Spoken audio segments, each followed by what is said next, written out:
looking at a new initiative started by Danny K and Kabelo Mabalane. The two of them, musicians who've collaborated in the past, great friends. They were also founders of the Shout Foundation a couple of years ago, and they contributed. They managed to build 12 libraries across the country with the efforts that they carried out through Shout. But now we're looking at a program they've put together on how we can live with one another.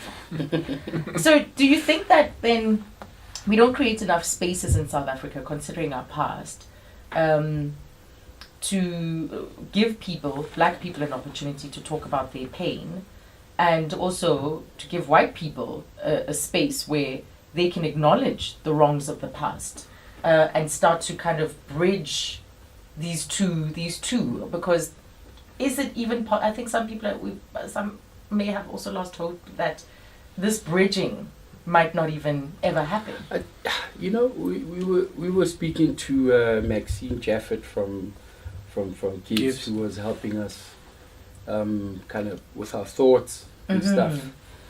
And one of the things that she said was, once we create that platform where everybody speaks, I think what's happened is there might have been platform, but I don't think we talk about the rules of engagement. Right. I think that we've got to set the rules in terms of, it's not personal.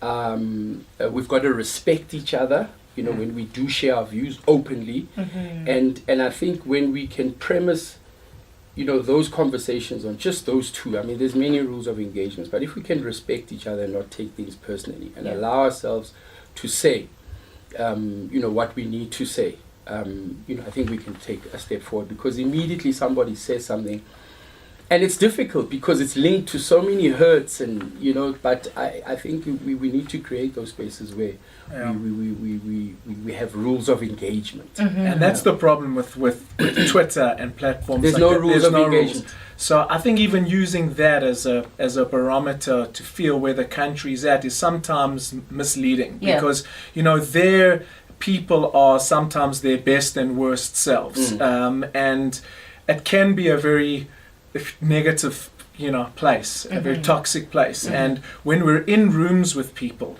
we see even those people that might have a bravery or an opinion, very different, and a very different opinion to you, just through the spirit that we bring. And I kind of think the way we're trying to address things is that we're not trying to play the blame game and make people feel, like that, as we said, that they need to grovel and apologize. But we're saying, let's own it. Let's have an honest, real conversation, because that's where South Africa is. I think that's where the world is at the moment. We are not an exception. I think if you look at America, in some places we're more honest with the problems that exist between us here than a lot of places.